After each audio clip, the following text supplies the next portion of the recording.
Well, hello everyone, and thank you for attending the Foundation for Recovery Faith-Based Initiative. Our topic tonight is crisis de-escalation in community settings. So my name is Heidi Gustafson. I'm a person in long-term recovery, and what that means for me is that I've not used any alcohol or other drugs in more than 16 years. I am the director of the Faith-Based Initiative at the Foundation for Recovery. The Foundation for Recovery is based in Las Vegas, Nevada. We are a recovery community organization, and we have a peer drop-in center that's open 6 days a week for anyone that is in need of recovery support services. We offer these services no charge to the person walking through the door. We are an organization. The Authentic Recovery Community Organization model is that it is run and governed by people that are either in recovery from mental health challenges, substance use, and or both. The faith-based initiative will be a number of different trainings through such as trauma and that kind of thing. But it's focused a little bit on the faith community, but as it turns out, it is available to all, and there's a lot of interest, especially in the program that we have tonight. It's a timely matter, and most people are interested in this. We also, surprisingly to us, our flyer was circulated in the Midwest and also on the East Coast. And to our surprise, we had a lot of people sign up. So for those people who didn't get the time right or didn't realize that we were Pacific Standard Time, we will be posting this on YouTube for a limited time for an opportunity to go and view what they've missed.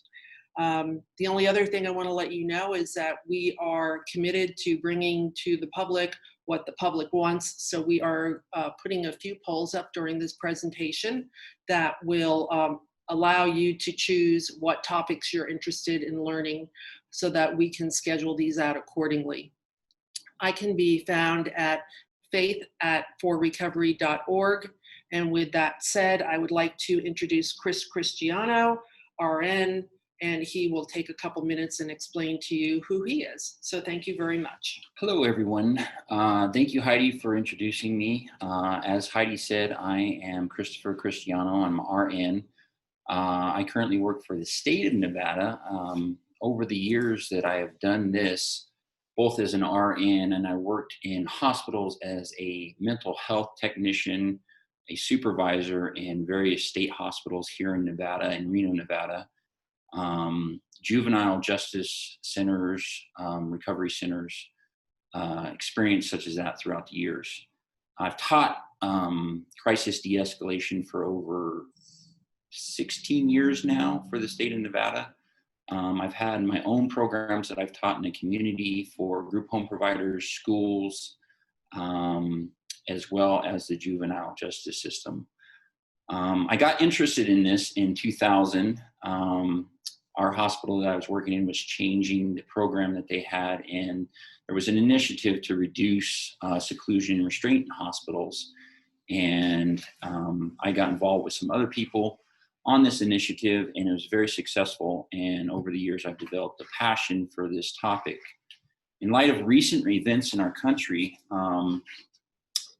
I was inspired before they happened to start my own business. As you see, the name of this business is going to be Another Way.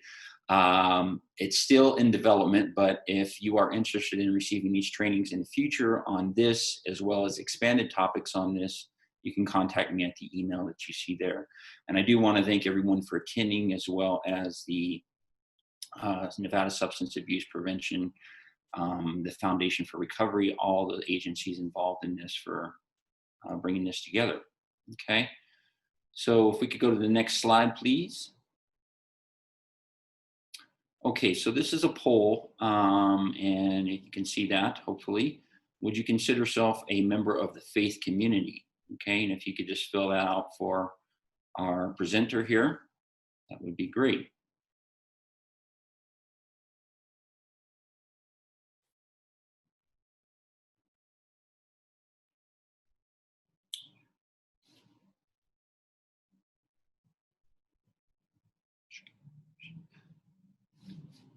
a yes. Can I go to the next slide now?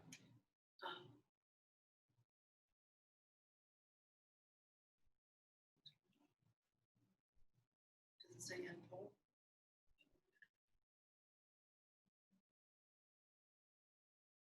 Okay.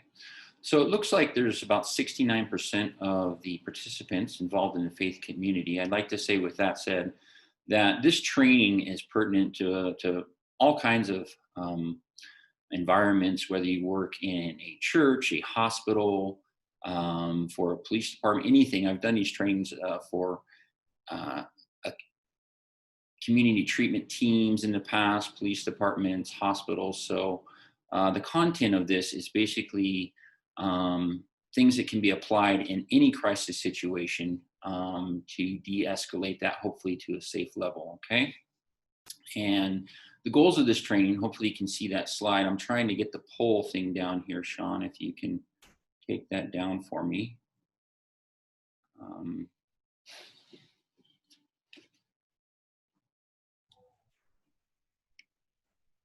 There we go. Perfect.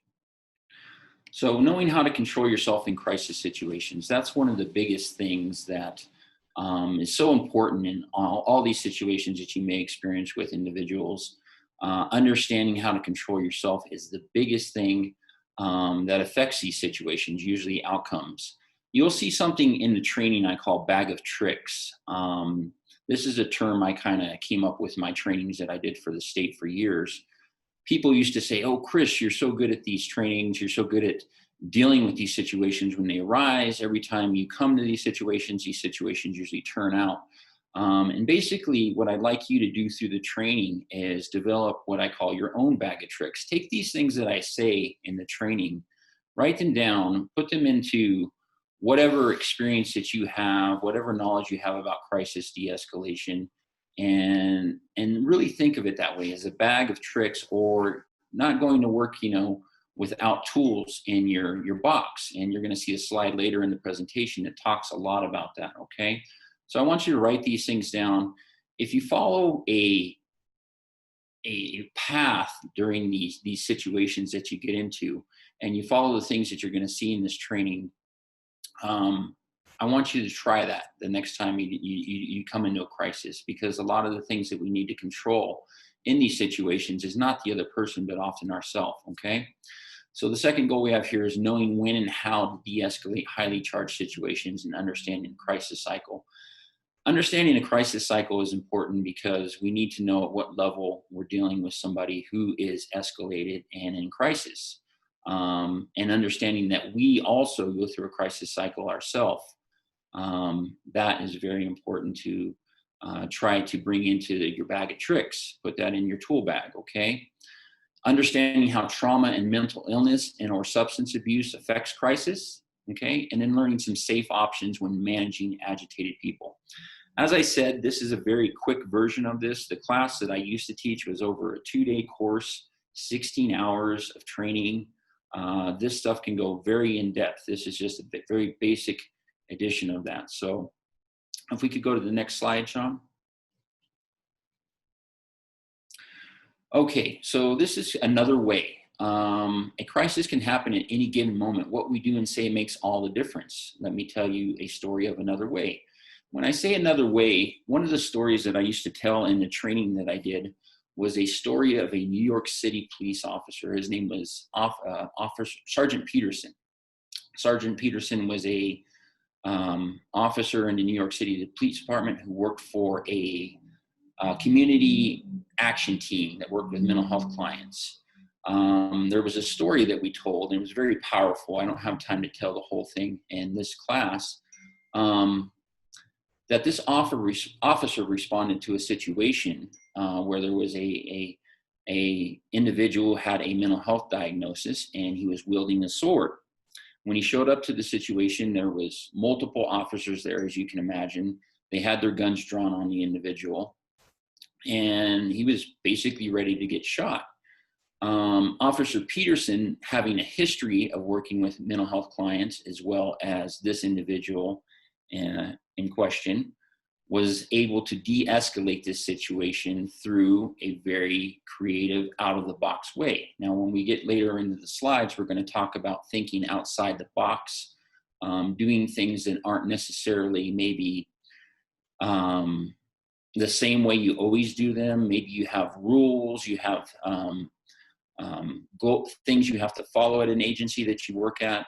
That's what I want you to think about, is to try to think about how we can be flexible in dealing with the clients that we work with that are experiencing crisis. Okay, so go ahead and take that down as a note. And if we could go to the next slide, please.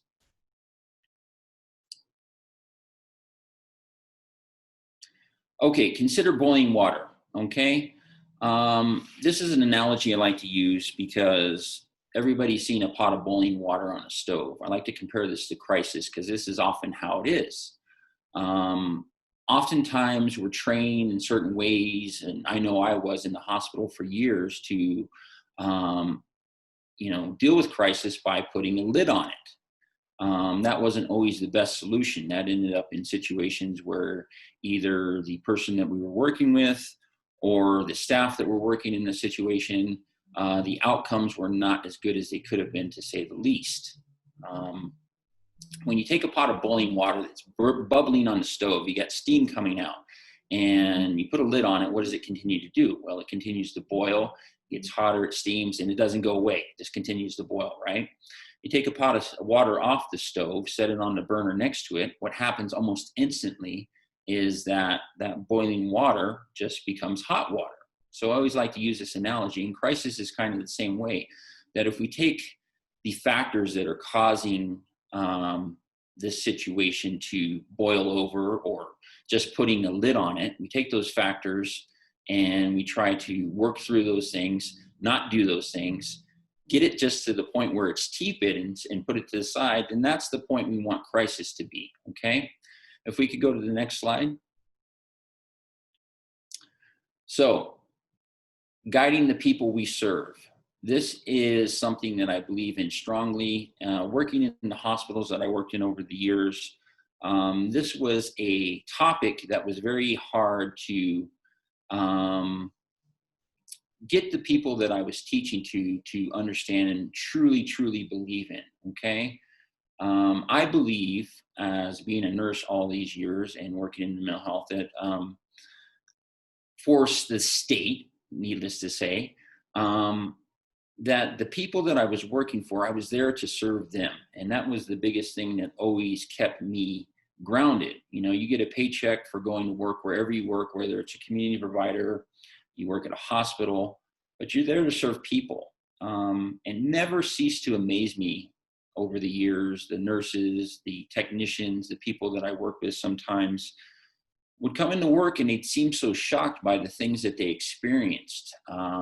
This person called me this, that person said this to me. There needs to be consequences for that. And it was always something that I had to remind myself that this is what I came to work to do. There's certain things that you should expect in your job. Now, I can tell you, as a mental health provider, when I worked in the hospitals, at the very least, I had to be prepared to have a great day, to come in and work with people and be able to help people. That was always awesome. But the other side of that was that I had to be prepared to be called names, to be assaulted. That was just part of the job. And when those situations came up, when people said something to me, and boy, they could come up with some creative names, I will say. It wasn't the normal things that people said. It was always something really out of the box that got me to step back and think, wow, this is an interesting job I'm working in. And so I want everybody out there in the audience to kind of think, should I expect crisis in the position that you're in? Is this something that I'm going to have to deal with? And what level? Could I be assaulted at the job that I work at? That's another thing. Are you able to deal with crisis? Because a lot of people come into these fields with very good intentions of helping others.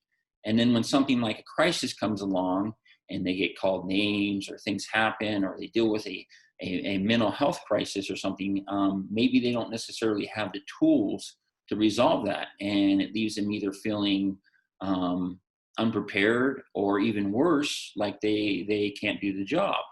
And so I always pose that question to people, that's something very important to think about. Am I able to deal with crisis? Okay. And then the last thing is kind of blunt and forward. And I always leave that in there is because, as I said, those people that I worked with for years in the field, there was a lot of people that were just doing it for a paycheck. And that is not the right place to be. If you're a person working with people who are experiencing crisis, you don't want to be in that situation, because not only is it bad for you, it causes a lot of stress, but it turns out bad for those people that we're working with. Okay, if we could go to the next slide. Okay, some important concepts to keep in mind.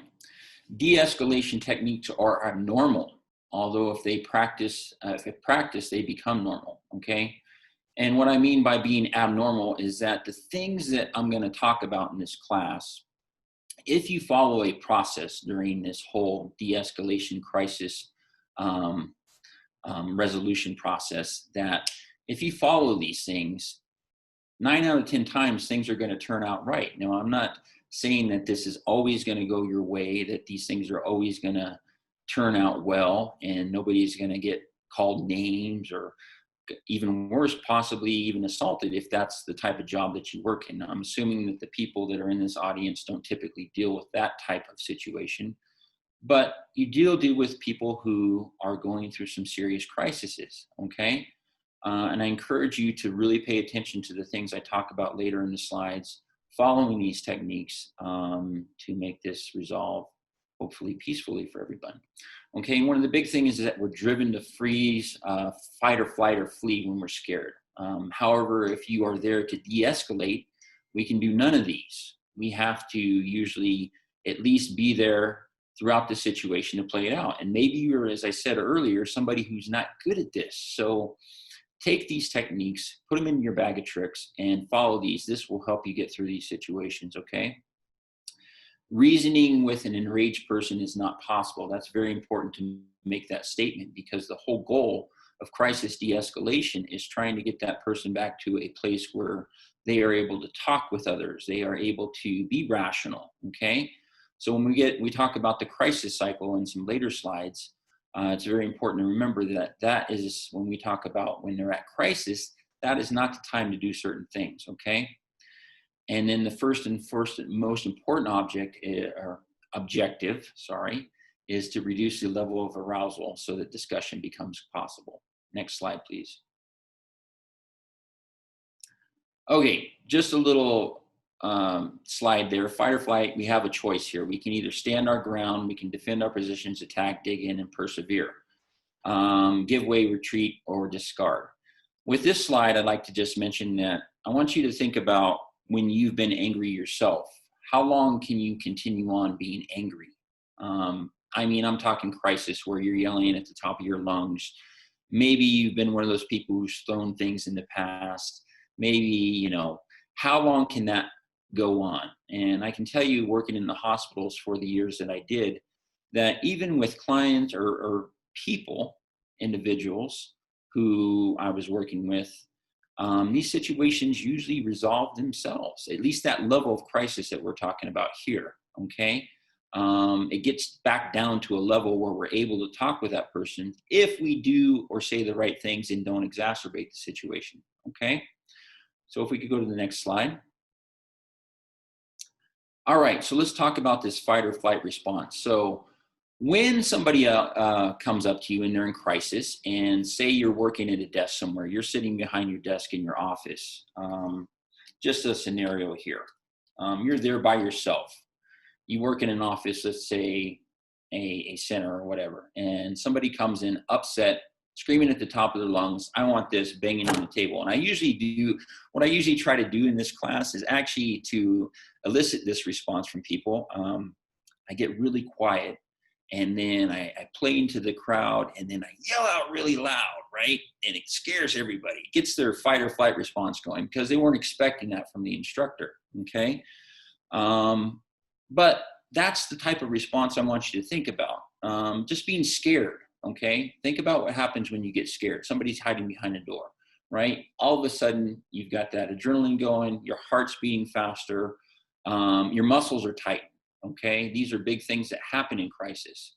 I can't tell you working in a hospital how many times I'd come, everything would be calm, we'd be sitting there on the unit, things would be, you know, going my way. And then all of a sudden something gets thrown, somebody comes up angry, and all of a sudden you're in crisis and you're dealing with it yourself, okay? So I want you to look at this slide.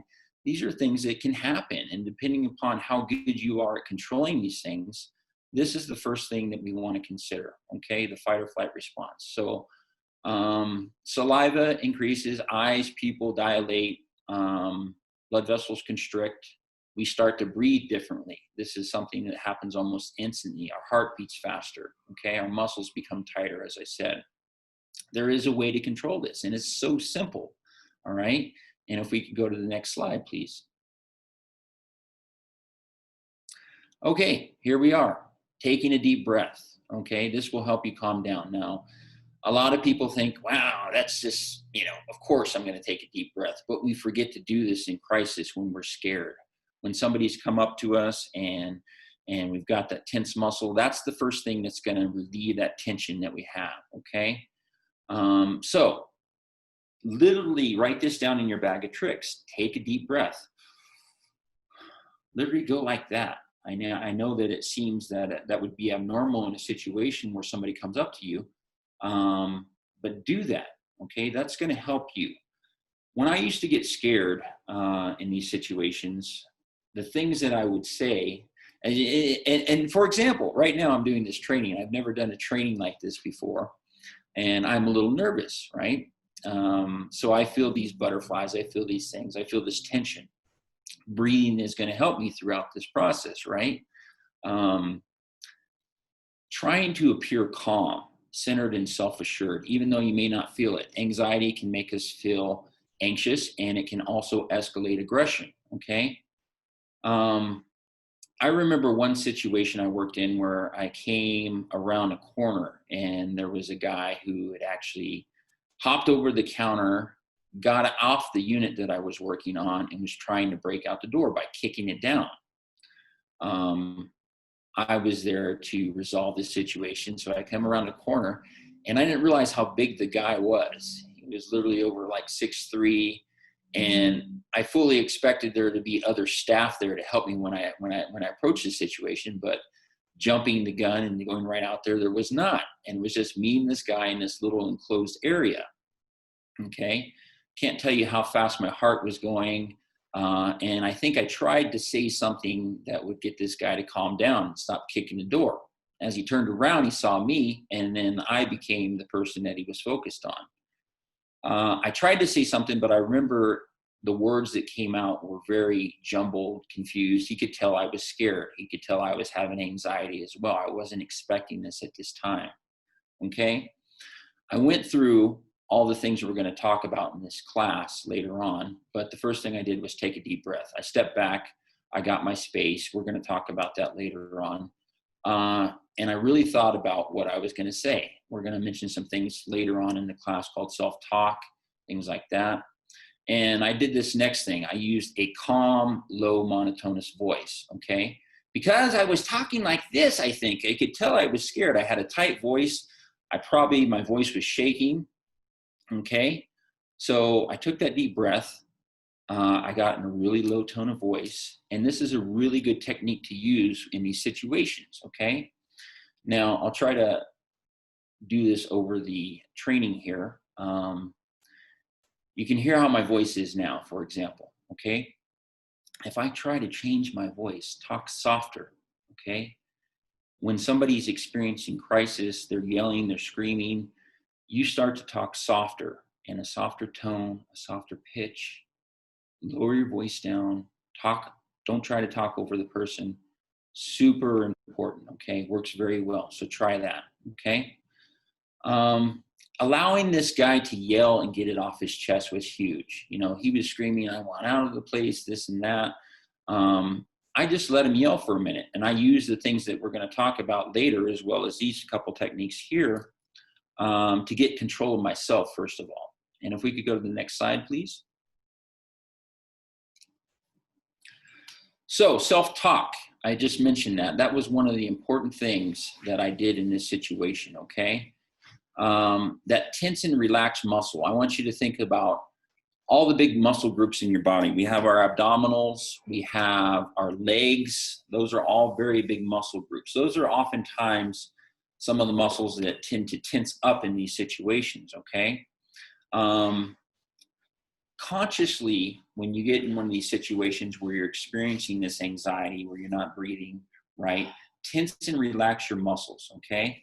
Take your abdominals, squeeze, and I know this is going to sound weird over the, as you're thinking about this, but you can do this with nobody even noticing in these situations, okay? Take your quadriceps, tense and relax them. Move your feet around is another thing, okay? Another thing that, as I mentioned in this one situation, was having a personal safety plan. I didn't necessarily have that at this point. I had thought that there was going to be other staff there to help me right away, but there wasn't, okay? So having a personal safety plan is huge. Now, in the environments that you work in, whether it be a provider's office, a hospital, typically there is something laid out for the staff that work there about what to do in these situations. If there is not, I strongly encourage you to start developing something like that, okay? But when I say personal safety plan, it's not just that. It's about you. What do you do in crisis? How do you react? Know how you react and know, how am I going to get out of this situation before you get into it? These are the things to think about. The environment that you work in, does it have a space that you can go, maybe lock yourself in a room if it gets to that level of crisis, okay? As I said in the situation, personal space was huge. We're going to talk about this later, all right? But keeping plenty of personal space will make you feel safe in these situations.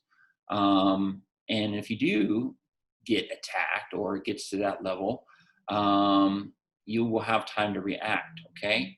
Positioning yourself safety, this is something we're going to talk about later on, and knowing your limits, okay? Positive statements, this is another thing, okay? Remind yourself, when we do self-talk, when I used to go into these situations, I was always reminding myself in my head what the procedures were we had in place to deal with a certain situation. How, if this happened or that happened, I would react to what the person was doing, okay? Making positive statements to yourself using self-talk is very important in these situations, okay? And if we could go to the next slide, please. Okay, so do not be defensive, even if the comments or insults are directed at you, okay? God, over the years, I got called so many names. I used to have Chris's top 10 list of things that I'd been called. I can tell you number one was donkey raping shit eater. Somebody had called me one time.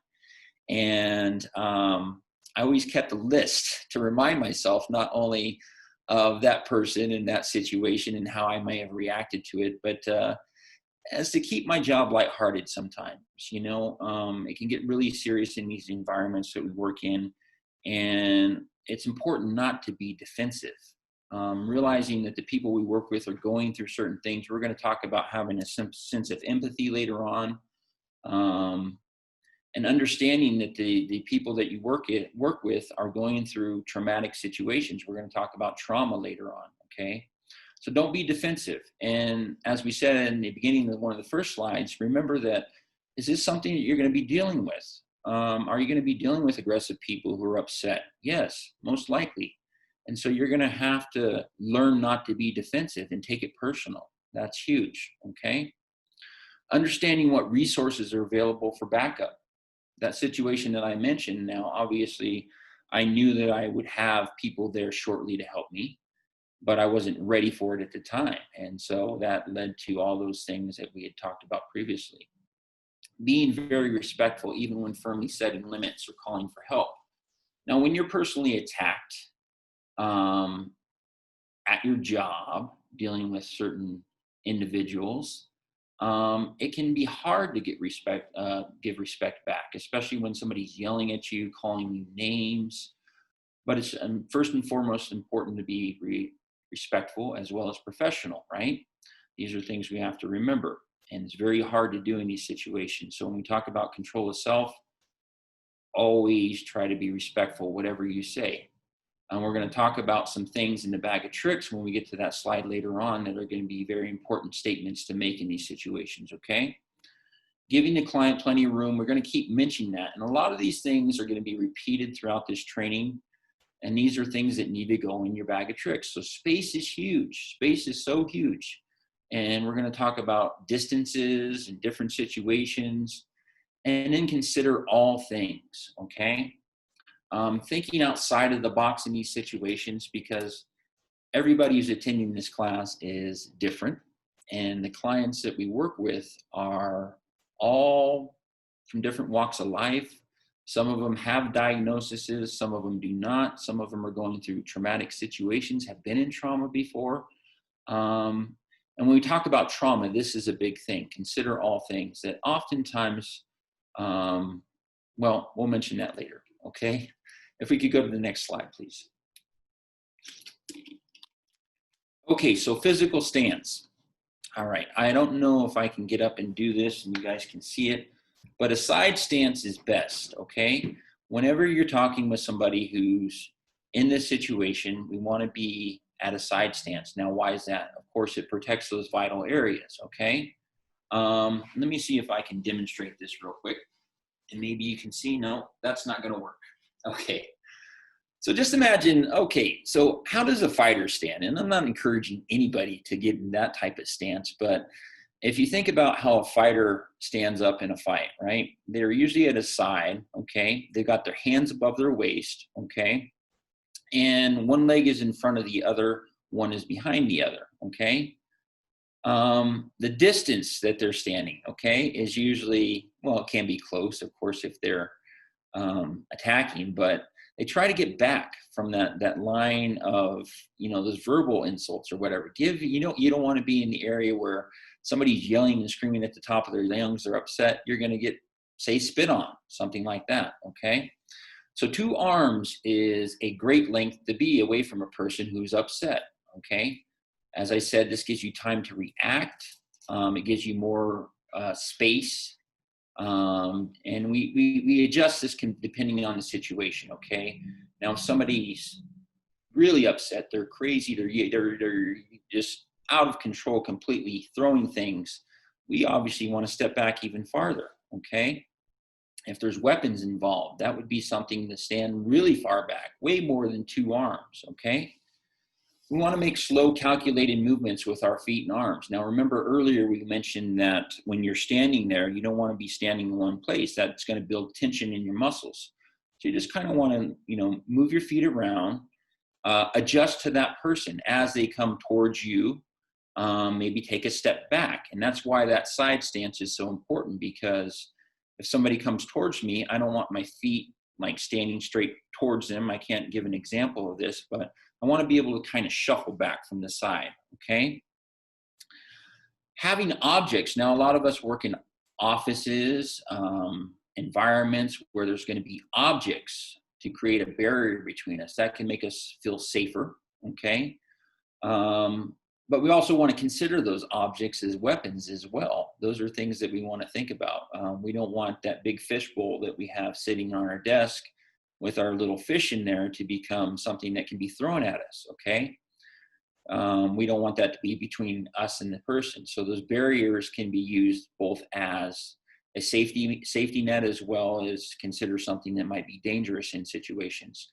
Now, when we go back to the slide that we had before, we talked about having a personal safety plan. This is something to think about well before a crisis comes into your office, okay?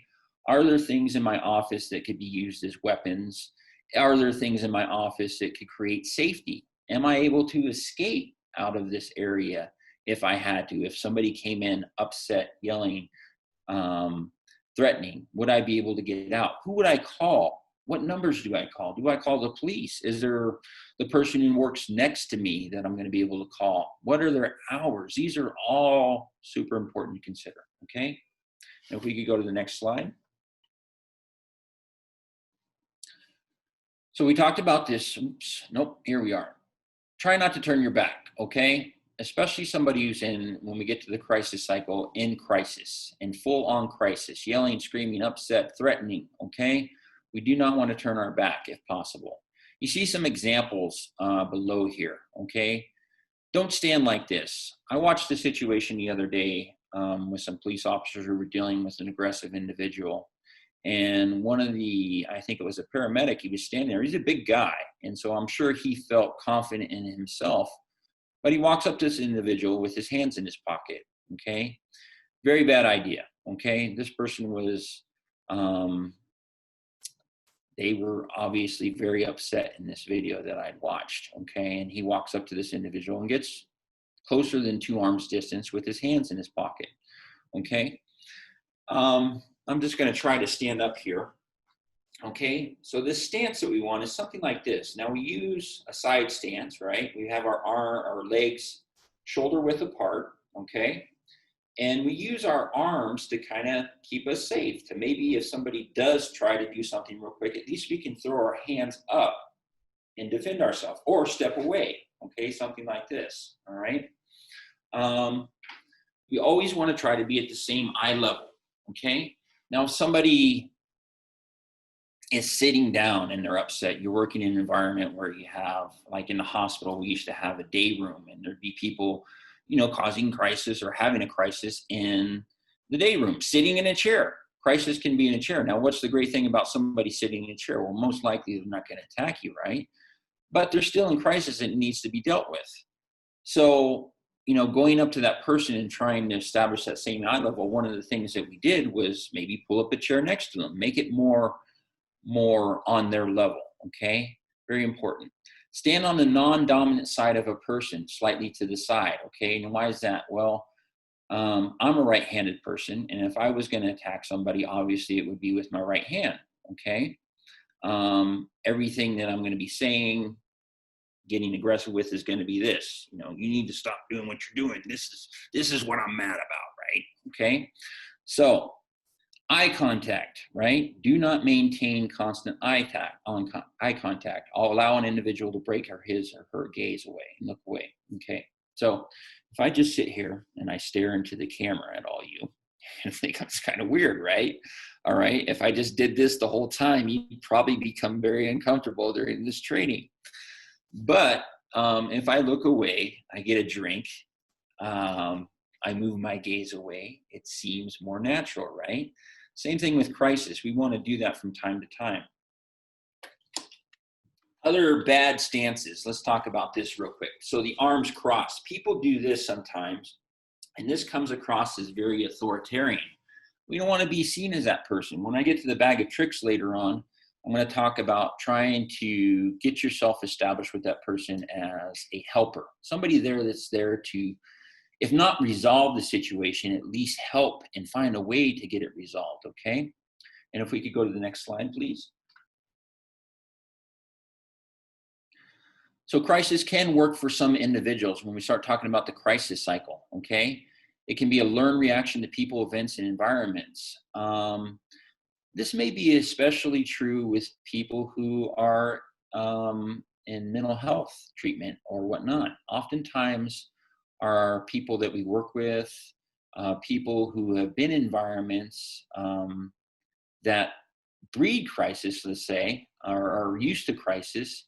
It's a learned reaction to that, and it works well for them. And that's something to remember, is that, you know, when we're working with different populations, say homeless or Heidi, what was the term we wanted to use for our treatment?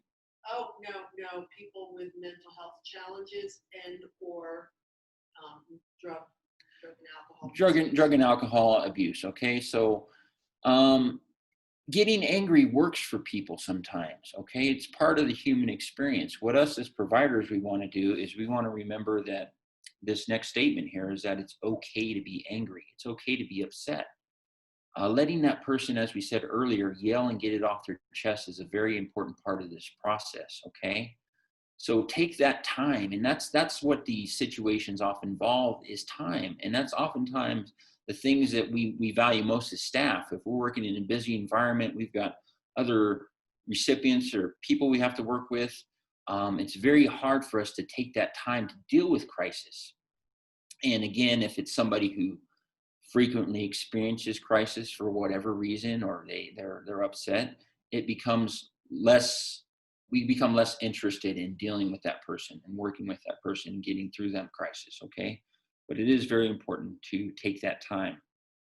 And then, as we said earlier, our own crisis cycle. Now we can see this happen in ourselves, okay? And if we could go to the next slide, please. So it's not the same for everyone. Some people will die on hills and others will blow like volcanoes, all right? You're not going to see, we're going to talk about the crisis cycle, I think, in the next few slides here.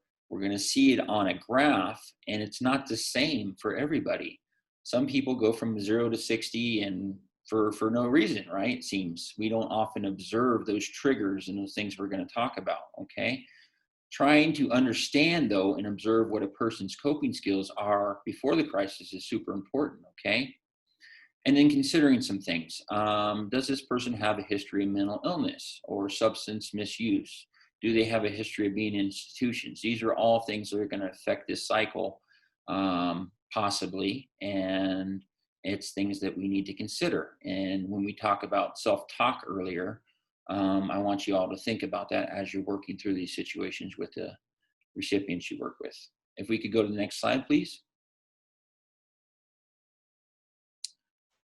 So we see a guy with binoculars here. This should be you when you're somebody who's working in these environments. You know, you may work with 5, 10, 20, I don't know what the crowd is here, but we want to observe for these situations. We want to know our clients. We want to be proactive, okay? We want to see what their triggers are, okay? And try to take that information down. We put that in our bag of tricks. Hey, I work with Bob every day. He comes into the lunchroom at 12 o'clock and he doesn't like what's for lunch sometimes. And then I can see that he gets upset about that. And then his day continues on and it progressively gets worse throughout the day, okay? So maybe lunch is a trigger for Bob, for example. Maybe it's a certain staff. It can be environment. It can be so many things. We need to be aware of what a person's triggers are. These are things that you need to write down. And do we keep these things to ourselves or do we share them with the other staff that we work with? Of course, we share them with the other staff, okay? And then understanding that this crisis cycle we're going to talk about here in the next few slides is that our response should be different at each stage of this. And if we could go to the next slide, please. Okay, so we see the crisis cycle here finally. We see calm, okay? We see a trigger, we see the agitation building, we see the acceleration, we see the peak, we see de-escalation, and we see recovery, okay? As I stated earlier, not everybody is going to go through this. You oftentimes will not see a trigger, right? We call this the trigger phase. We oftentimes will not see this. It can happen just by something in the room. It can be a smell that could trigger somebody. It could be the way a person's acting. It could be anything, right? So we need to think about that. What was the trigger? If we can find out what a person's triggers are, super important to take note of that, okay? Agitation. So what are we going to see in agitation as a person starts to become agitated? Well, we're going to see certain behaviors. We're going to see a person start to maybe get a little more loud, all right? Maybe they'll start to make some statements. We can tell they're getting agitated. Maybe their body language changes. These are things we need to pay attention to. Body language, movements, tone of voice, all those things. Acceleration. Okay, so what are we going to see in this phase? Well, we're going to see a person maybe start to pace. We might see them start to make more aggressive statements, things like that. Now, at peak, this is what we're talking about, crisis here. We need to know how to de-escalate this stage. And our goal here with this whole training is to avoid this, hopefully. But if we find ourselves in this situation, we want to know how to get back down to where a person is able to talk, because that is the goal, that we want to get this person down to a level where they're able to effectively communicate with us and hopefully help us solve the crisis for them or help them with them, okay? So what do we see in these different stages? Well, we said at acceleration, we're seeing this increased pacing. So maybe at peak, we'd see things like a person is just out of control completely, right? They might be throwing things around the room. They might be making very serious threats. They might be assaulting somebody, okay? What do we do at this stage, okay? How do we react? What do you think the best stage to intervene is? So let me see if we can see the next slide here, and maybe we can come back to this slide. I'm not sure if we can do that or not, but sometimes we need to let the crisis cycle play out to understand what a person's crisis cycle is like, right? So by doing that, we want to see if they're going to get up into that peak, right? Do they ever go there? Because a lot of people don't necessarily do that. It'll take a lot for them to get there. We'll see them get agitated. We'll see them start to, get upset. But we never really see true crisis in some individuals, and they're able to deal with it, all right? That helps us as providers, as people working in these environments, to understand the individuals that we're working with. So observing that person's physical stance, their body movements, tone of voice, as we said, their speech, where they may be in that cycle, super important. Okay, put that in your bag of tricks, all right? Determine your response accordingly. And I don't know, I always like to ask this as a question in my class is, what's the best time to intervene? What we always taught over the years is that in that trigger phase, right around there, we want to see how a person's going to react after that. If they get triggered, are they just going to accelerate and go into full-blown crisis? Are they going to accelerate a little bit, get upset, go back and maybe watch TV, whatever it is that they're doing at the time, okay? Say some statements maybe, get upset, go back to who they were, okay? So we want to let a person use what coping skills they may have. And that's an education process for us to see what that person is able to deal with sometimes, okay? If we're always Johnny on the spot and we're looking out for all those triggers, we never get that information about the clients that we work with. So that's why we say the best time to intervene is in maybe just slightly after that trigger phase, when a person's starting to become a little bit agitated. Then we use these skills we're going to talk about later on at that time, okay? Next slide, please. Okay, so we talked about this earlier, securing the environment, okay? How do we secure an environment? Now, many of us work with multiple clients, recipients, keep using the word clients, I apologize, recipients of our services, okay? We need to think about our environment, as I said, before we get to a situation. We need to worry about what objects are in a room, okay? What other people may be in a room. We want to make sure everybody else is safe as well as us. So when we used to work in the hospital, one of the first things we did was we'd always try to get other patients away from that environment. And when I worked with kids, this was really huge as well, is that they often wanted to play to an audience, okay? And that depends upon whatever their diagnosis may be, whatever the reason they're upset about, whatever it is, okay? But most of all, we want to just make sure that they are safe, that we're going to be able to maintain a safe environment if things get to a crisis level and they start to escalate, okay? One of the biggest things I always like to just put in your bag of tricks, try to be empathetic with the person, okay? Make a statement during the crisis and during the talk that shows empathy. And oftentimes this involves reflecting back to the person what they're saying, okay? Not repeating exactly what they're saying. I'm upset because I'm not getting this, this, and this, and I'm gonna get really upset if somebody doesn't give me this right now, right? And you want to say something along the lines, so what I'm hearing is this. What that does is, maybe even if you don't say it the right way back, it keeps the conversation open. It keeps that person from getting to that crisis phase, possibly, okay? And keeps that conversation, as I said, going, okay? So put yourself in their shoes for a minute, make that statement. make it empathetic. I can understand why you feel that way. When we get to the bag of tricks later on, there's going to be some statements there that will say that, okay? Let the person know that you're there to help. That's an important statement to make. And then tell the person what you can do to fix the problem. Consequences is not the time during any of these first three phases of crisis, whether it's a trigger, you're seeing a person increasingly agitated. Consequences is typically not a good thing to impose in any of these phases of the crisis cycle, okay? And if we could go to the next slide. Trauma. Okay, so this is a huge topic, and we could go on for a whole hour about trauma and working with people in our fields that we work in. But what I'd like to just briefly say about this is that trauma affects one's worldviews, beliefs, spirituality, and ability to deal with crisis, okay? As I said earlier, the recipients that we work with often relive trauma sometimes. You know, they've been in environments that getting angry works for them. It keeps them safe in those environments, okay? And maybe they've experienced things, assaults,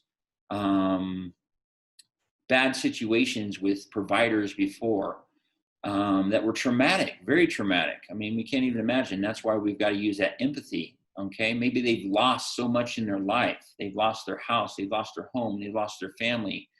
You know, the situations I saw over the years with mental health clients was just unbelievable, the things that you see and the things that people lose in their lifetime, okay? I always made a statement in my class, and I said that, you know, if God ever had to take anything from me, you know, I always used to say it to the people in the class. I said, take my mind, take my arms, take my legs, God, but please don't ever take my mind. And, you know, in talking about the people that we work with, their diagnoses, as well as in crisis, you know, you lose your mind during crisis. So that's the thing to remember, is that these people may not have the skills like you or I do to deal with bad situations, okay? So the next statement is that the people with mental health challenges or substance abuse misuse, the homeless, those who have been in institutions are likely to experience serious trauma. There used to be a number that I'd throw out in the class, and I don't have a reference for that number, but we used to say 90% of the people that we worked with have experienced serious trauma in their lives, okay? And victims of trauma often try to hide that covertly or overtly. As I said, they try to relive that trauma during our experiences we have with them. And then they often try to tell that story, okay? So you may see that, and that's something to pay attention in these situations. And then what you do with that is you just take note of that, put that into your bag of tricks, get that person the appropriate, you know, help later on down the road. Maybe they need to talk to a social worker. Maybe they need to talk to a pastor, somebody like that, okay, about situations that they've been through. You know, often victims of sexual abuse are like this, okay? And that's why it's very important not to try to re-traumatize people. If we could go to the next slide, please. All right, a bag of tricks. We see two pictures here. We see a magician, and we see a hammer and a saw.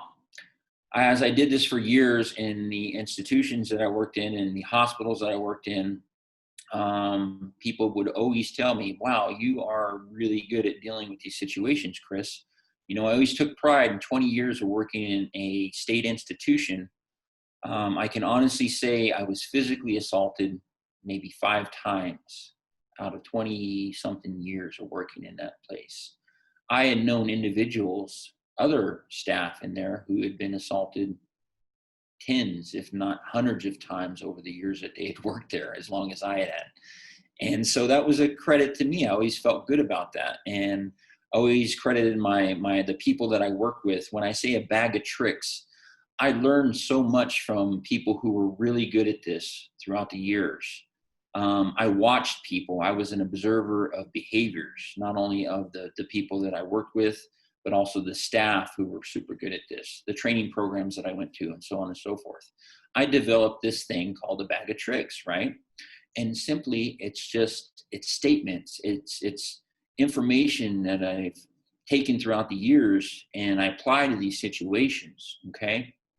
And as I said at the beginning of class, I encourage everybody who's attending this to make their own bag of tricks, okay? It's no different than, as I said, why are you doing this job? Do I have to experience crisis? Go to work with your tools every day. And if we could go to the next slide, please.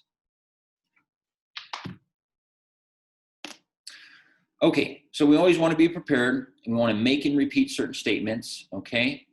One of the techniques that worked so well over the years that I started using later in my career was to back off completely. We used to have a thing called a code orange in the hospital where everybody would respond and they'd show up and we'd have 10 individuals, social workers, technicians, nurses, all show up. And they'd crowd around this person who was going through crisis, right?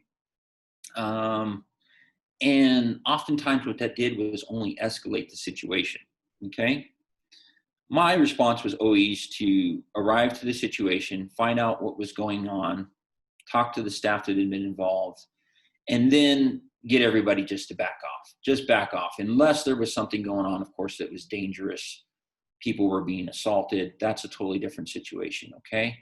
But just back off and talk to the staff that are there. Find out who's going to be the best person to help.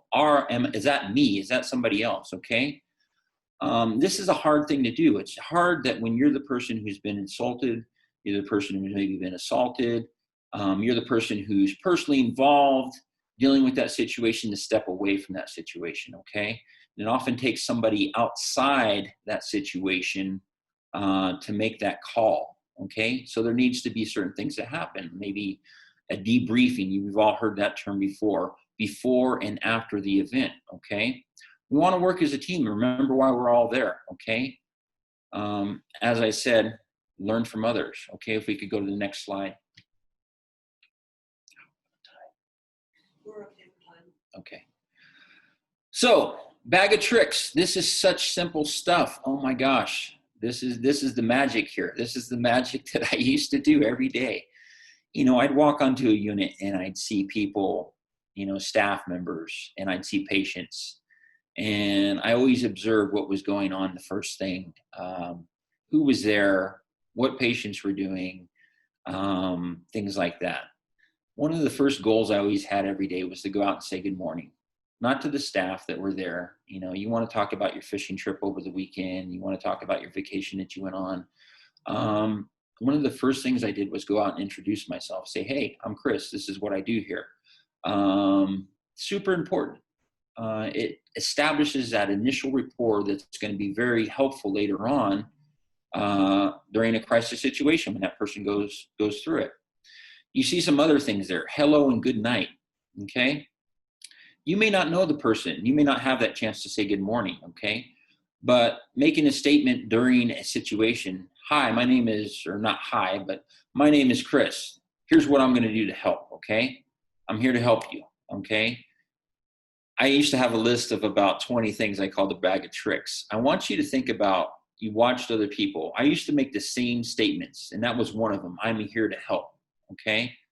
That's a statement you always want to make in a crisis situation. Remind that person, because especially if they have a mental health diagnosis, one of the most powerful situations I ever went through was we did that code orange thing I mentioned earlier, where the whole staff had responded and were crowded around this person. And they had a diagnosis of schizophrenia. And they were freaking out. They were threatening. They were getting ready to attack people. And it was so powerful. It didn't turn out well at all, to say the least. We wound up having to do something that was very, you know, traumatic to the person, traumatic to the staff involved. And it was a few days later, this person who happened to be, when they were stable, a very educated person, able to express herself very well, came up to me and she says, hey, I just wanted to let you know something, Chris. You know, that other day, she remembered what had happened. She says, when you guys were doing that and you all came up and you crowded around with me, I'm so sorry about the way I acted and everything. But I got to tell you something, you know, you and the other staff that were there, you look like demons to me. And I said, whoa, demons? What do you mean? You look like demons. She says, yeah. She says, yeah, you know, that other guy there, he had big horns, and you were coming up to me, and your hands, you looked like you had really long fingernails, and you guys were scaring me so bad.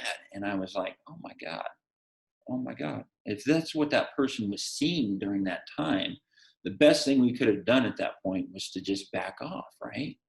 How powerful that would have been. How well would that have worked out for that person and avoided all that trauma that both the staff as well as the patient went through. So it's important to remember, as I said, remember what the person you're dealing with is dealing with, whether it be drug and alcohol, mental health diagnosis, whatever it is, okay? Tell them what your role is, okay? Whether you're a leader, whether you're somebody, just a peer. This is important because you don't want to be seen oftentimes as an authoritarian in these situations, okay? You want to establish yourself as a helper, someone who can try to solve or resolve or listen to the crisis, okay? Give yourself some time to do this. Invest in it, okay? I had to spend 5 minutes at least usually dealing with somebody who's in crisis, okay, before I could go on and work with the multiple other patients that I had to work with. Or it could go up to 20 minutes, but being invested, taking the time to do that, And what's at risk here? Well, we don't want to re-traumatize the people that we work with. We don't want to get injured in our jobs. We want our jobs to go well. So take that time, invest in that. When a crisis develops, give that time to devote to that, okay? Other things can wait typically, okay? And your day is going to go much smoother. You won't have to do the paperwork after the crisis resolves itself versus if it gets bad and things don't go the way you want them to, okay? Don't make promises you can't follow through with, okay? Admitting you're wrong. This was huge. I used to make that statement during some of these situations. I would say things and do things wrong, of course, make the wrong statements. And I always made that. That was very powerful because oftentimes what the person wants is control. They want control of the situation, and giving them that sense of control is huge, and getting them to be able to talk with you and get this crisis resolved, okay? If we could go to the next slide. So bend rules that don't jeopardize safety, okay? This was another big thing. Thinking out of the box was what we mentioned next there. Just trying to see where we're at here. We had rules in the hospital that we had to follow, okay? I always tried to teach in my class, and management has to be on board with this.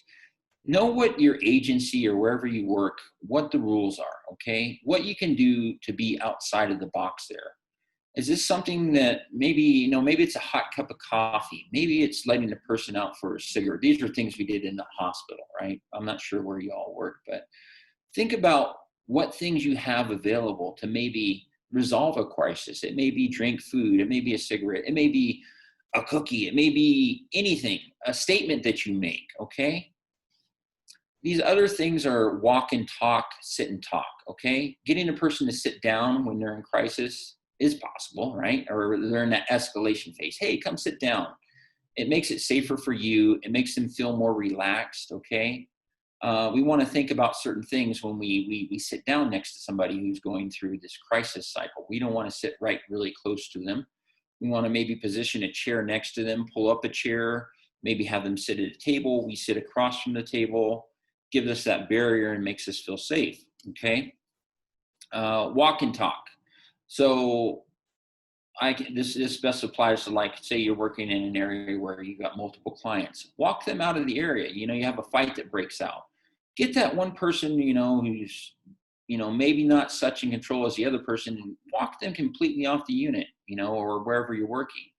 Don't keep them there. Or if it's a staff member, get them completely out of the area, And that's really hard to do sometimes because not only is that person involved in a crisis wanting to continue on, but the staff maybe sometimes they're personally involved, okay?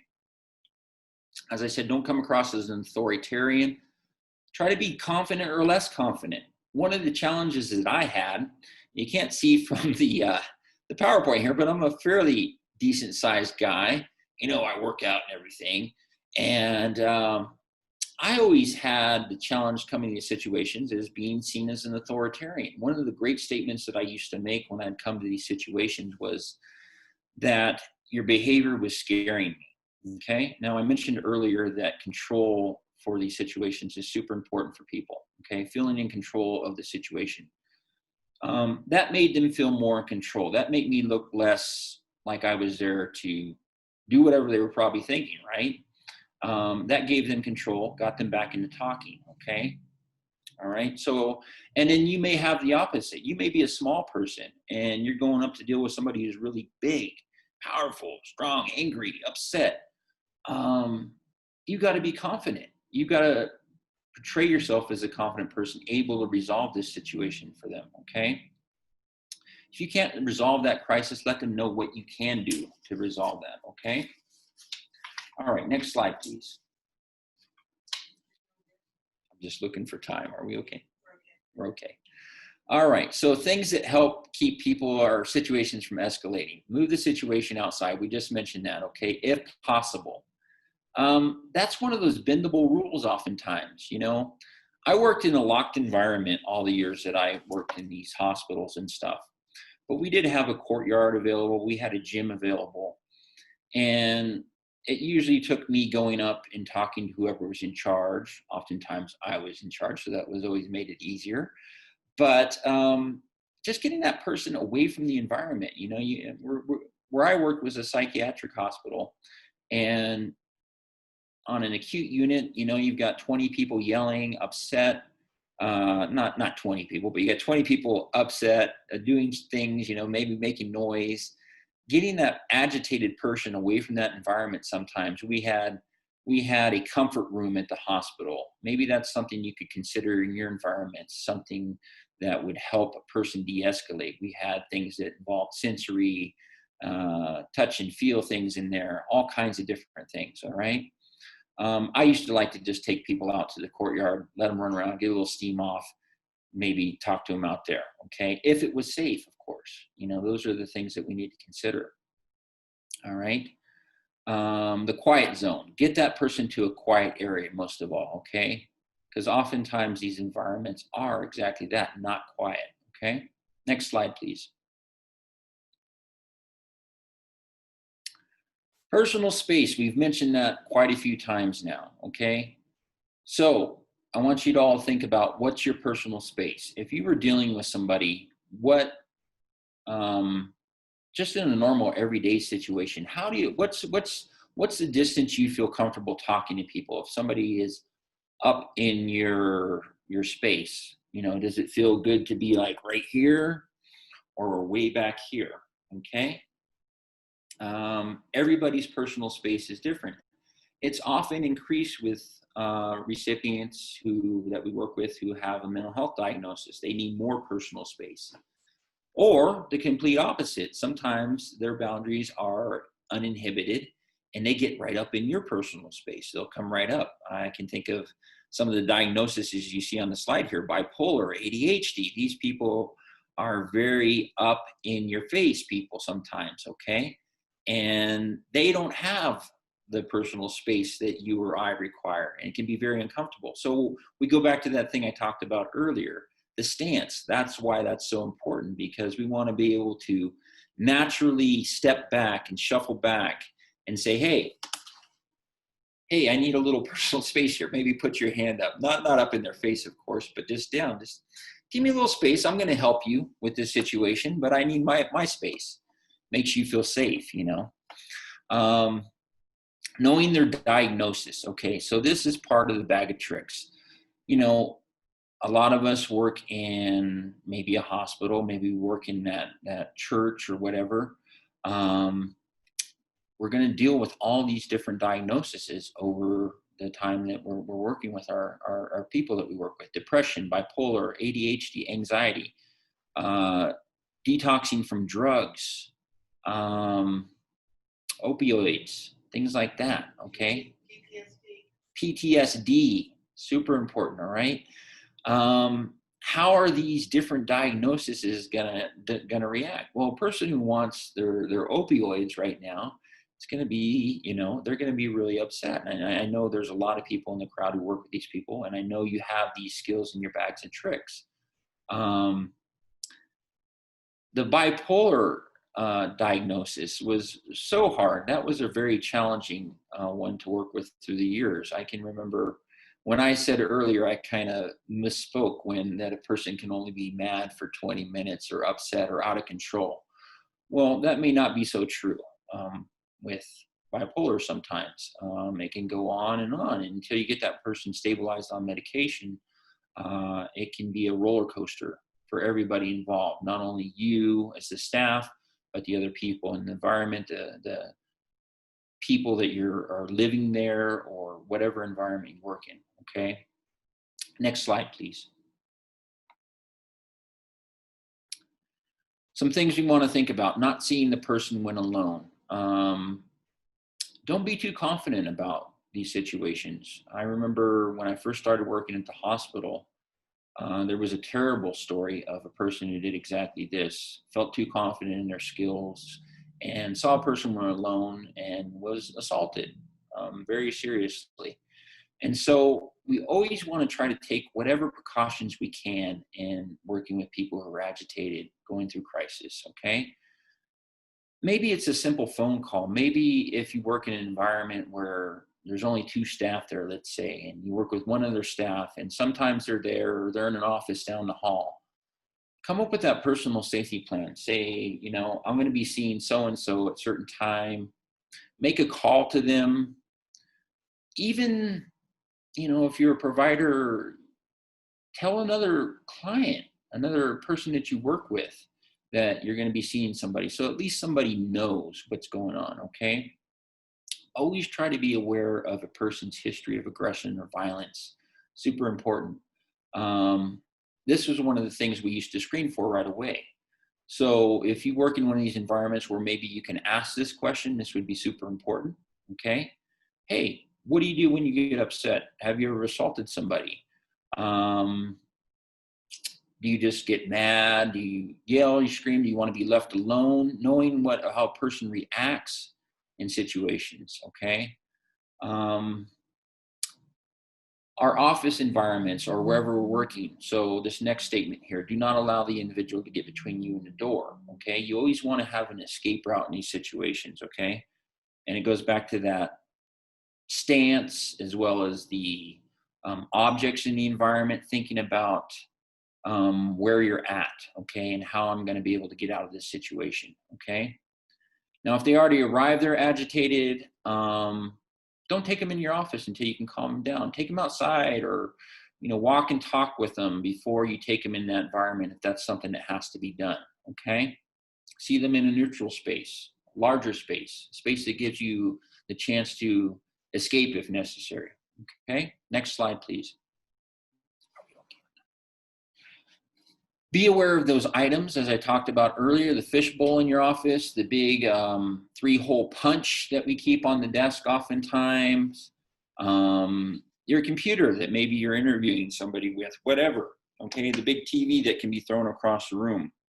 Have some safety protocols in place, all right, and have easy access to these numbers. These are things that we actually need to go through the process before crisis arises, okay? If you have a number, for example, at your work that you call when a crisis happens, okay? Don't wait until the crisis happens to call that number. Practice doing it beforehand, okay? Because I can tell you, when the crisis happens, you're going to have all those things going on. And the one thing you want to be concerned about, of course, is getting yourself in control, okay?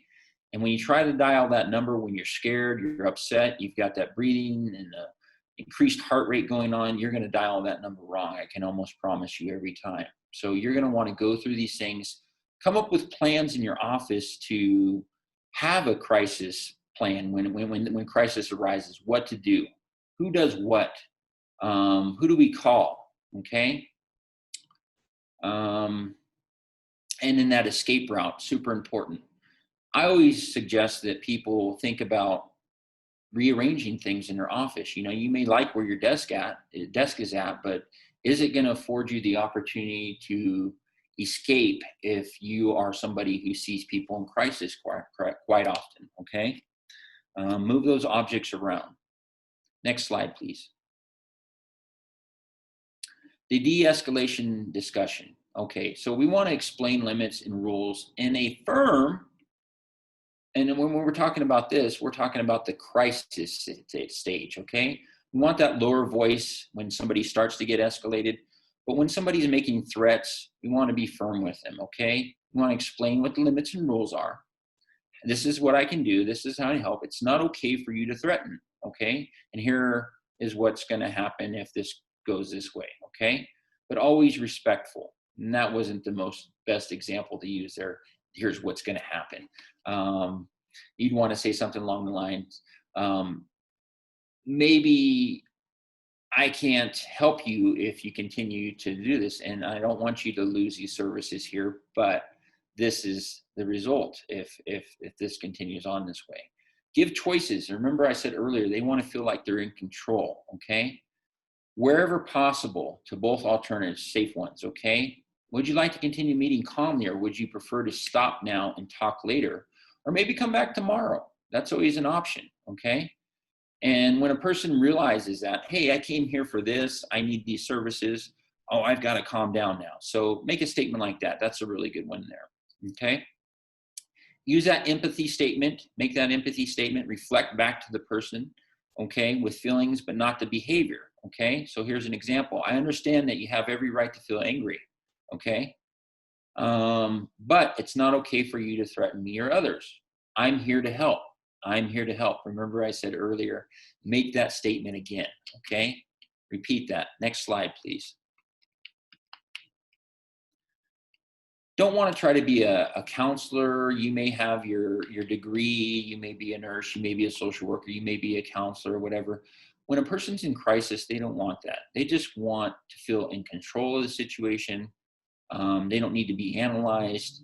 Our only goal is to get the level of conversation back down to a level where that person is in control, okay? So here's an example. Ask, how can I help you? How can I help you get back down? Okay, don't try to argue, convince this person about what's going on or what the rules are at this time, okay? Wherever possible, try to tap into their cognitive mode. Here's an example. Do not ask, tell me how you feel. Instead, help me understand what you are saying now. And that statement itself says that opens up communication, right? That person, well, I've been trying to say this to you the whole time. Don't you listen? Right? And then they keep telling you what they're upset about. At least they're talking. They're not assaulting. They're not throwing things, okay? Next slide, please. So we made this statement. The only content is to try to calmly bring down this level of arousal down to a safer place. Use simple, clear language. That's why we need a bag of tricks, folks, okay? We need to use short statements. I'm here to help. I can understand why you feel that way. Make that empathy statement. Repeat, I'm here to help. I understand. Okay, we don't want to keep saying that over and over, of course, right? But listen to the person. Let them get it off their chest, okay? Let them yell for a few minutes. Make that statement. Okay, yeah, I hear what you're saying. Tell me more about that, right? Use that bag of tricks. Think outside the box. Hey, you want to go outside and get some fresh air? Get off this unit. It's very noisy in here, okay? Don't try to talk over the person, which is often what happens, okay? Wait until they take a breath. Wait until you get that one little moment to say something, and then chime in, okay? Address them by their name. Know what their name is. This is, like I said earlier, the bag of tricks. We say good morning. We find out who the people that we work with are, their names, why they're there, okay? And respond selectively. Now, this is where we get personal sometimes, and somebody calls us a name or they say something about your mom, right? We only want to answer informational questions during these processes. So the example is, why do I have to fill out these forms? Well, this is why, okay? We don't want to answer questions like we see below. Why are all the staff assholes? Well, let me tell you why. No, we don't want to answer that question. I want to help you, but it's not okay for you to talk to us that way. And we're here to help. So let me help you with this. Fill these forms out. I'll help you fill these forms out, whatever it is, okay? Next slide, please.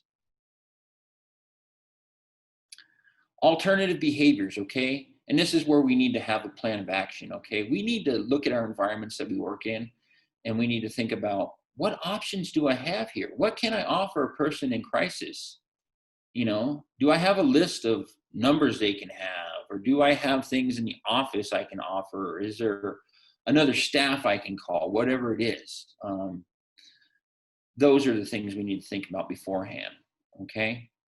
And then if we have to give consequences, say, you know, I'm going to have to call the police. Okay.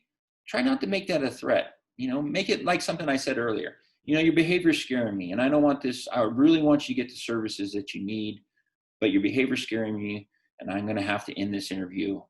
You know, something like that. And then call the police if you have to, if you feel threatened. Okay. Next slide. So there's nothing magical about this. I just like to say, as we're closing up here, you are just transferring your sense of calm, respectful conversation with a person. You know, we all do this every day. Most of us got into this field to try to help people. Remember those things about putting yourself into somebody else's shoes, okay? Understanding the population that you work with. That was one of the first slides that we talked about, okay?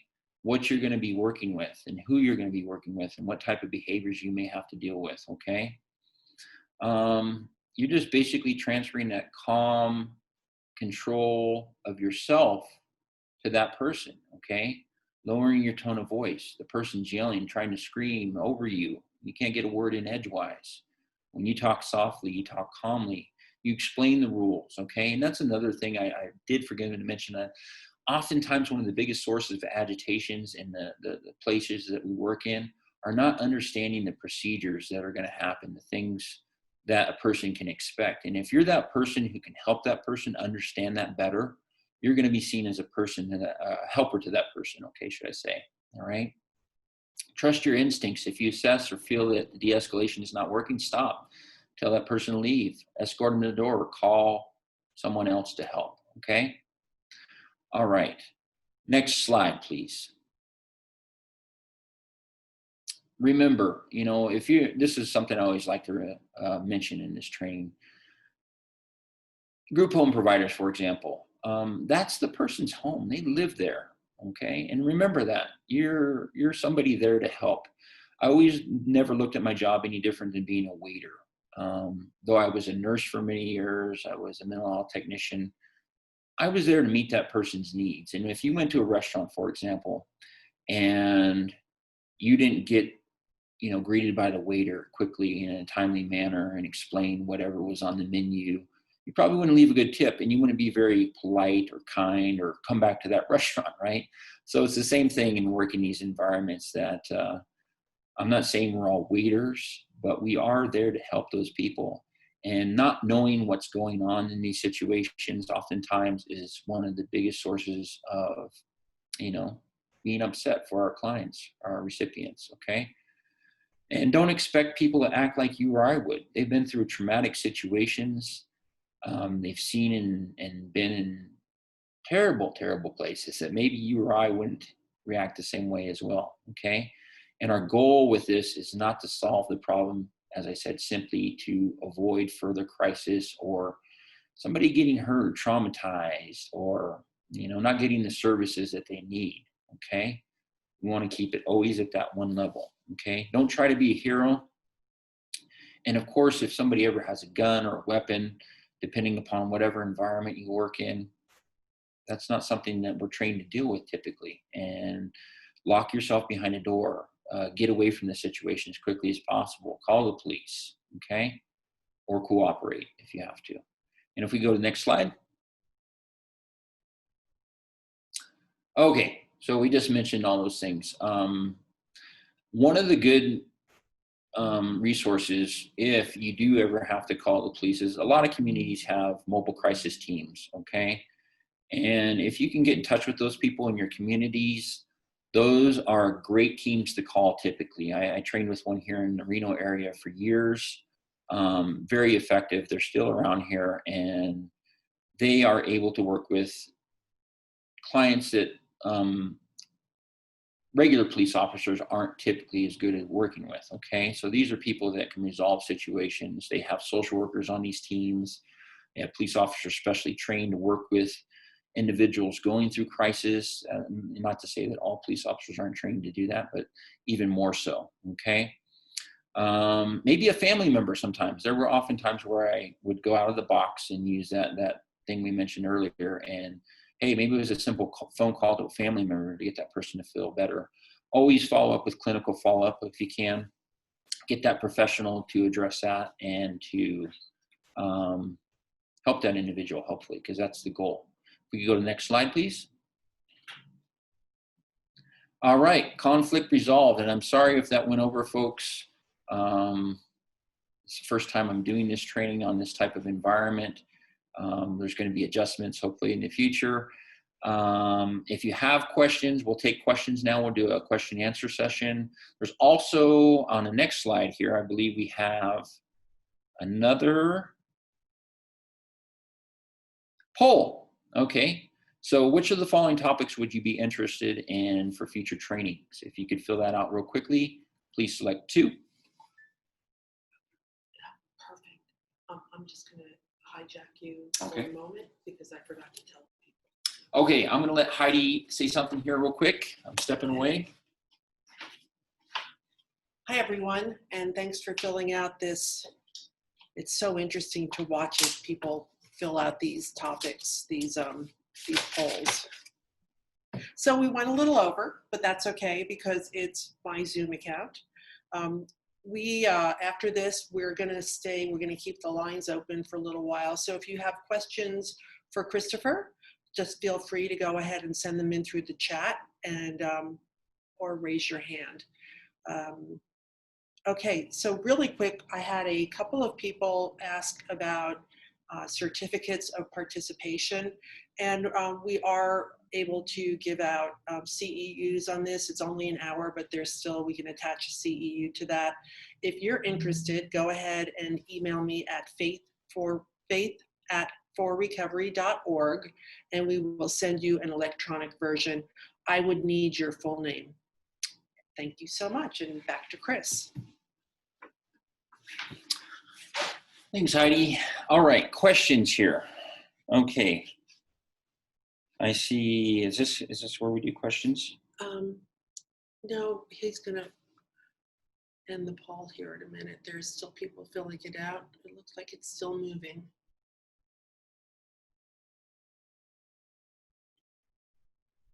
Okay, I think we can end the poll. And what we'll do is, can we advance the slide, please? Okay, and now we're open for questions and answers. We'll just wait for anything to come up. Okay. Where are we going to see those?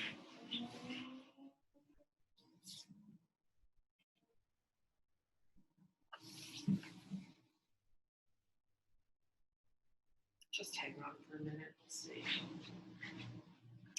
I see something from, is this where we're going to see them here? Sorry. Oops. All right, guys, we have a few coming in here. Okay. We have some people who are asking questions both in the chat and using the Q&A feature. So let me just read through some in the chat. So we have Jill who's asking, Chris, does it ever happen that someone gets annoyed by you being calm? Absolutely, and that's why in one of the slides we talked about trying not to come across as an expert, an authority, a counselor. This is not the time for that. What I wanted to say most about that is that it's important to come across as a real person in these situations. We all have roles in the environment we work in, and we want to be professional, of course, first and foremost. But this is where outside the box thinking kind of comes along. When you can be real and your agency or your authority allows you to think outside the box, and this is where it's important to be in touch with management there. Maybe even saying, for example, the thing that comes to mind is maybe curse or something like that. I can understand why I'd be damn mad too if something like that happened to me. Feel some emotion in these interactions, and when that comes across to a person who's upset, that you are not just trying to be that what they expect, you become that helper, that person that they're going to see, if that's permitted, of course. Okay. So yeah, too calm can be bad. Yeah, absolutely. Because you really present yourself as, I'm the counselor. I'm here to solve your problem. This type of thinking.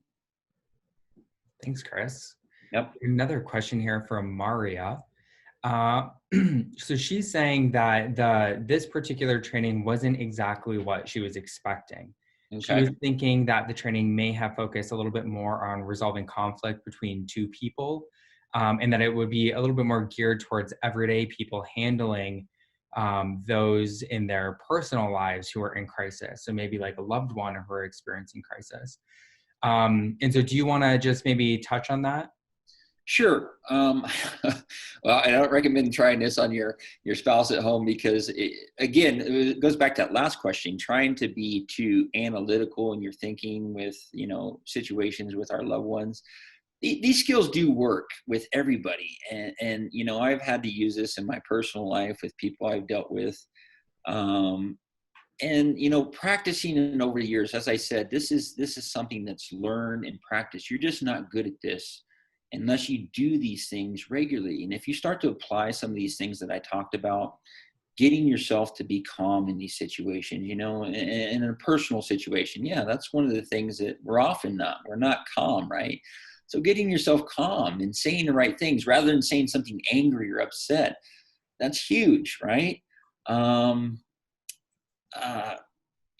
apologize for it not being what you thought that was going to be in the training, but these do apply to situations in everyday life for sure. All these things. Okay. Thanks, Chris. And I'll just add on to that too, Maria. Something else that for you and for other listeners, it might be of interest to check out something called the CRAFT training. That's CRAFT. And no, it's not arts and crafts. It's an acronym. It stands for Community Reinforcement and Family Training. And that particular training, actually, it's facilitated by peers. So other, people who have family members that are going through different crises. And it's a 8-week, once a week class or support group. It's kind of a blend between a class and a support group. And it's an evidence-based program that sort of teaches you how to specifically work with your loved ones that are going through either mental health or substance use crises. So that's another one that I would encourage you to check out. There is a craft group that meets here in Las Vegas once a week, every Monday at 2:00. And that information can be found on our website. But I just wanted to throw that out there. Let me see if there are any other questions coming in here. So some people had some questions about CEUs. So again, as Heidi mentioned, if you would like to receive a certificate of completion for this training, you can go ahead and email faith@forrecovery.org. I'll go ahead and put that in the chat. And if you email us, we can get you a certificate of completion. You can take that certificate of completion back to whatever your accreditation board is, whether it's the Board of Nursing or if it's the board that accreditates licensed drug and alcohol counselors, and see if they'll offer CEUs for this course. If you're a peer recovery support specialist, we'll get back to you to see if we can get you a CEU for this training as well. I'm sure that we can. Thank you, Sean. Yeah, it looks like we have some more questions here. Okay. Let's see.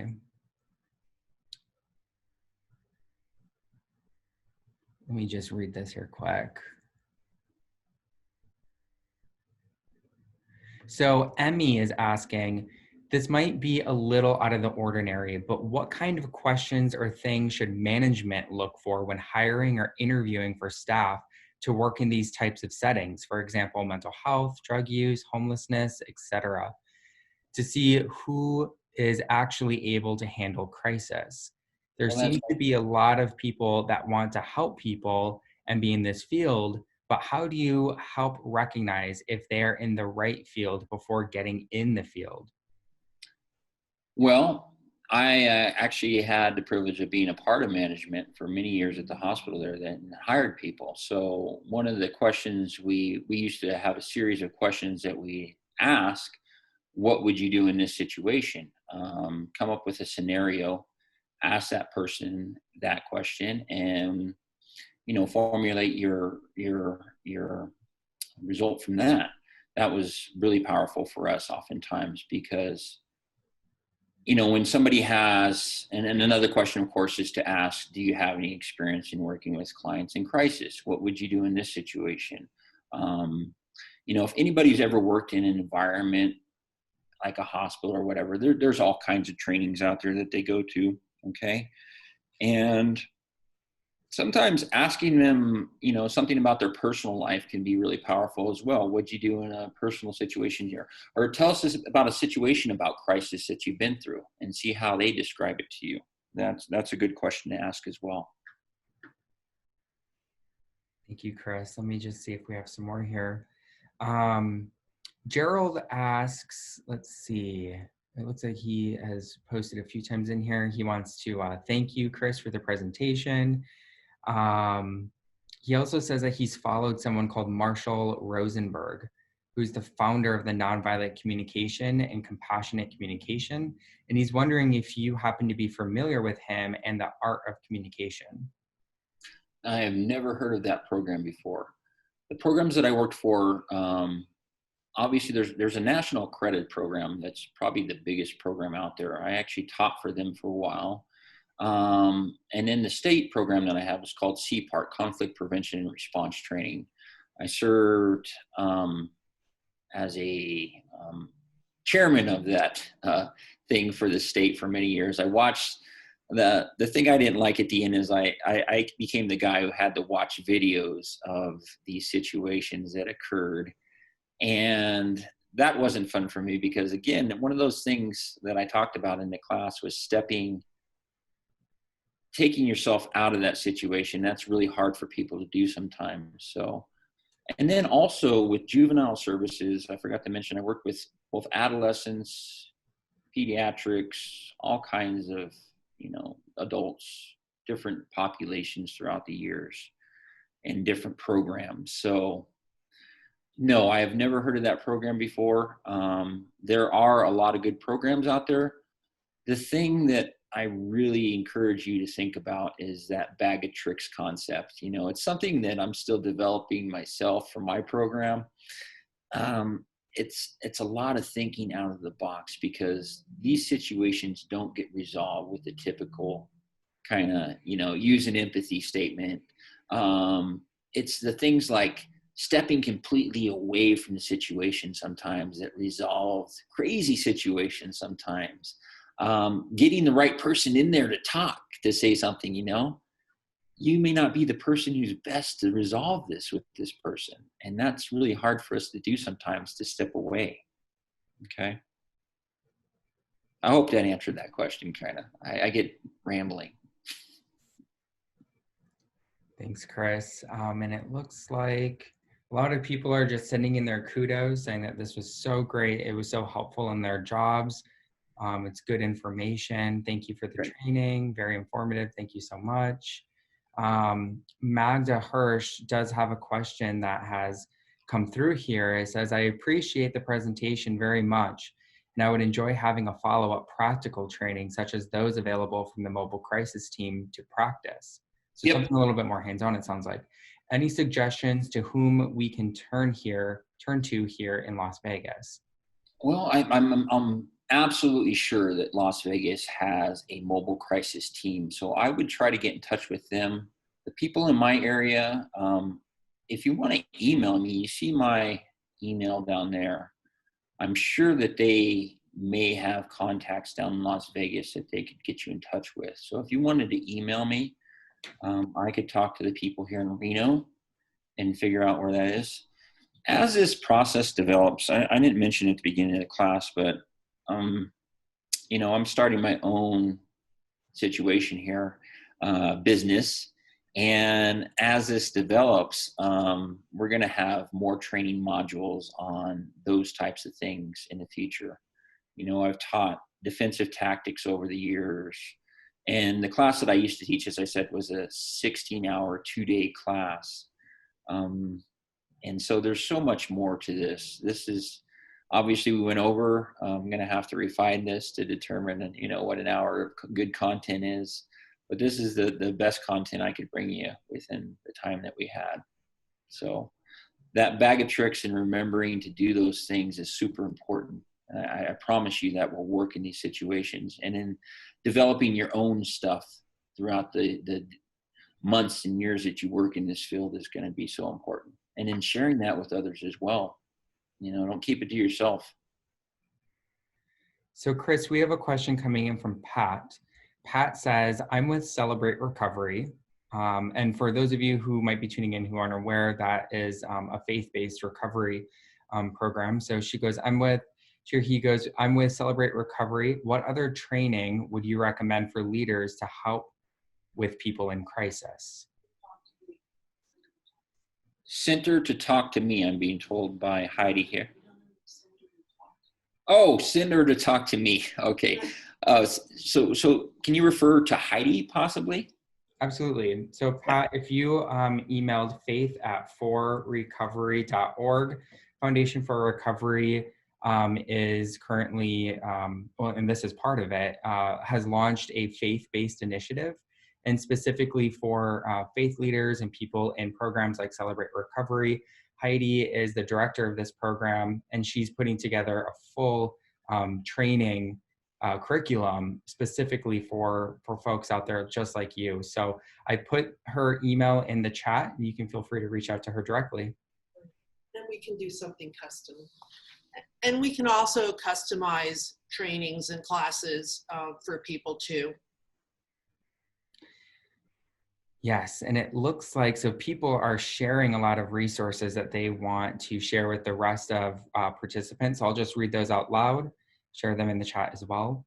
Darlene has said, let's see here. She said a few things here. She goes, this has been a really enjoyable presentation. Love the clear slides and graphics. Thank you so much. Great job covering a broad topic in such a short time.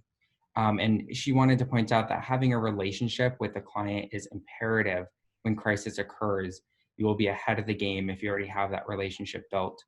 She goes on to say, just for anyone else who's interested in other trainings, Crisis Prevention Institute, CPI, is an excellent training of how to de-escalate without putting your hands on an individual, learning how to use your voice in a non-aggressive manner.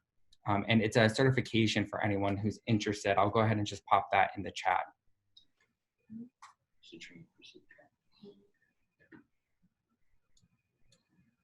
Navalette wants to share information on the Southern Nevada Mobile Crisis Team with a phone number. So I'll put that in the chat for everyone to see.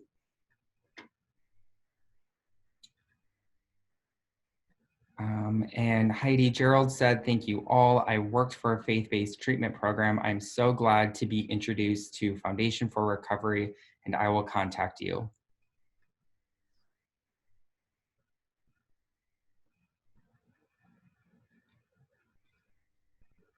And those are most of the questions. I'm just seeing if I'm missing anything. We will be contacting with everyone on our email list with more trainings.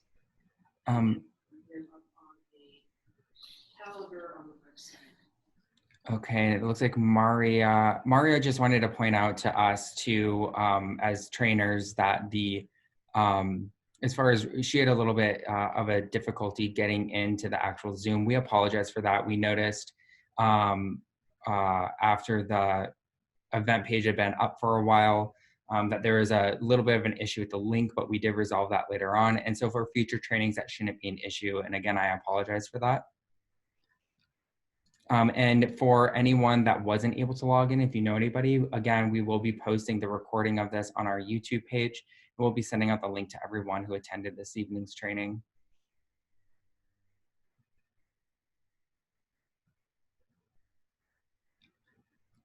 All right. Okay, thank you, Sean. Thank you, everybody, for attending. If you have any questions, as I said, you see my email there. You can email me if you want information on any trainings I can do in the future. As I said, this is a process that I'm developing. I apologize for any stumbling I did at first. I think it got better as I went on. So thanks again for the Foundation of Recovery and everybody who attended. And thank you, everyone. This is Heidi. Thanks, everyone, for attending. Based on the topics that you chose on the poll, we will be scheduling more classes, and we will let you know as they're scheduled. Thank you.